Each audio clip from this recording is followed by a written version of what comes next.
ఏ కులం కూడా కులంలో అందరూ గుణవంతులు ఉండరు. అలాగే తప్పు చేసినా నేరం చేసినా ఏ కులం కూడా అతను సపోర్ట్ చేయదు. ఇది మాత్రం గుర్తుంచుకోవాలి. కులం కండువాల కింద వచ్చి చేసిన తప్పులను సమర్థిస్తాము అని చెప్పేసి అంటే వ్యవస్థ చూస్తూ ఊరుకోదు, చెప్తూ కొడతది అన్న విషయం మాత్రం ప్రతి ఒక్కళ్ళు గుర్తుంచుకోవాలైతే నేను చెప్తాను. ప్రొఫెసర్ నాగేశ్వర్ గారు మాట్లాడినటువంటి మాటలు, ఆయన గాలిపోగేసి చెప్పినటువంటి కబుర్లు పూర్తిగా ఆయన వెనక్కి తీసుకున్న తరువాత పార్టీ అఫీషియల్ గా చెప్పింది ఇంకా ఆయన గురించి ఏమి మాట్లాడొద్దు అని. ఆ తర్వాత ఒక్కళ్ళం కూడా ఆయన గురించి నోరెత్తి మేము ఎక్కడ ఏమి తప్పు మాట్లాడలా. నిన్న సాక్షాత్తు మా అధ్యక్షుల వారు కూడా ఇలా మాట్లాడటం ఎంతవరకు కరెక్ట్, నా గురించి ఆయనకు తెలుసు, ఇట్లా మాట్లాడతారా అని చెప్పేసి ఆయన మాట్లాడిన అంశం కూడా మనందరం చూసాం.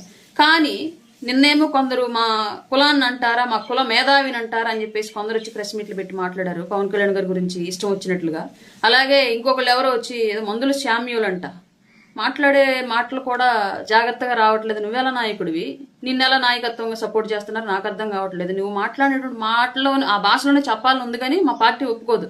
నువ్వు మాట్లాడిన ఒక డిప్యూటీ సీఎం గారిని, ఆంధ్రప్రదేశ్ డిప్యూటీ సీఎం గారిని ఒక పార్టీ అధ్యక్షుని వాడు వీడు అని చెప్పేసి మాట్లాడేంత ఒంటి కొవ్వు నీకుందేమో కానీ నీ మాటలు నీ భాషలను సమాధానం చెప్పాలని మాకు అనిపిస్తూ ఉన్నా సరే మేము మా పార్టీ కట్టుబాట్లకు కట్టుబడి ఉంటాం కాబట్టి మా అధ్యక్షులు వారు ఎవరిని కూడా అట్లాంటి భాషతో పరుష పదజాలంతో స్పందించడాన్ని ఆయన ఎంకరేజ్ చేయరు. కాబట్టి వాడికి వీడికి వీడి భాష వాడి భాషలో చెప్పడం మానేసి వారు వీరిని గౌరవించడం అలవాటు చేసుకున్నాం. కాబట్టి దయచేసి తెలంగాణ వాదులందరూ కూడా ఒక విషయాన్ని గమనించుకోవాలి. అన్నదమ్ముల్లాగా కలిసి ఉందాం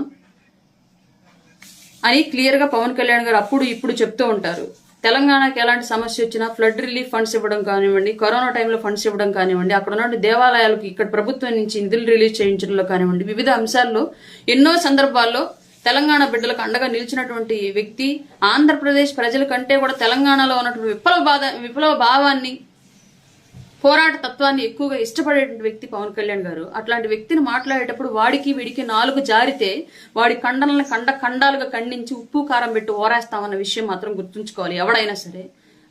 ఆయనకు చెప్తూ ఉన్నాను, మాట్లాడే భాష మందుల శామ్యులు అనే ఆయనకి తెలంగాణ వాదులందరూ కూడా, తెలంగాణ వ్యక్తులందరూ కూడా తప్పుడు మాటలు మాట్లాడే వాళ్ళని ఎవరిని ఎంకరేజ్ చేయరు, అబద్ధపు మాటలు మాట్లాడే వాళ్ళని ఎవరిని ఎంకరేజ్ చేయరు. తెలంగాణ వాళ్ళు ఎప్పుడు అబద్ధపు మాటలు మాట్లాడరు, తప్పుడు మాటలు మాట్లాడరు. అది తెలంగాణ వాదం కాదు, తెలంగాణ విధానం కాదు, తెలంగాణ ప్రజల యొక్క విధానం కాదు. ఎవరో ఒకళ్ళు వచ్చి తప్పుడు మాట మాట్లాడితే ఆ తప్పును వెనక్కి తీసుకోండి, లేదంటే ఆధారాలు చూపించండి అని చెప్పేసి మేము అడిగాము. వాళ్ళ దగ్గర ఆధారాలు లేవు, వాళ్ళు గాలి పోగేసి కబుర్లు చెప్పారు కాబట్టి ఆ విషయం వాళ్ళకు కూడా తెలుసు కాబట్టి వాళ్ళ మాటలు వాళ్ళు వెనక్కి తీసుకున్నారు. అక్కడతో ఆ టాపిక్ అయిపోయింది. దాన్ని మళ్ళీ గెలుక్కొని పెద్ద చేద్దాము అంటే తర్వాత గీక్కుంటే పుండు పెద్దదైతే తర్వాత కలిగి నొప్పిని తట్టుకోవడం ఎవరి వల్లది. ఎవరైతే ఇవాళ మిమ్మల్ని అందరినీ రెచ్చగొట్టి ముందుకు తీసుకొస్తున్నారో వాళ్ళకి చెప్తున్నాం ఈ విషయాన్ని. నేరస్తుడికి కులం లేదు, తప్పు చేసిన వాడికి కులం లేదు. ఏ కులంలోనూ అందరూ బుద్ధిమంతులు ఉండరు. ఏ కులం కూడా తమ కులం నుంచి చేసినటువంటి తప్పుని సమర్థించదు, తప్పుడు వ్యక్తులను సమర్థించదు. ఈ విషయం గమనించుకొని నాలుక కాస్త జాగ్రత్తగా పెట్టుకుంటే మంచిదండి. మందుల శామ్యుల్ గారు, మీ భాషలో చెప్పాలని ఉన్నప్పటికీ కూడా మా అధ్యక్షుల వారికి రెస్పెక్ట్ ఇచ్చి మాత్రమే మీ భాషని కంట్రోల్ చేసుకుని మా భాషలో మాట్లాడుతున్నాం.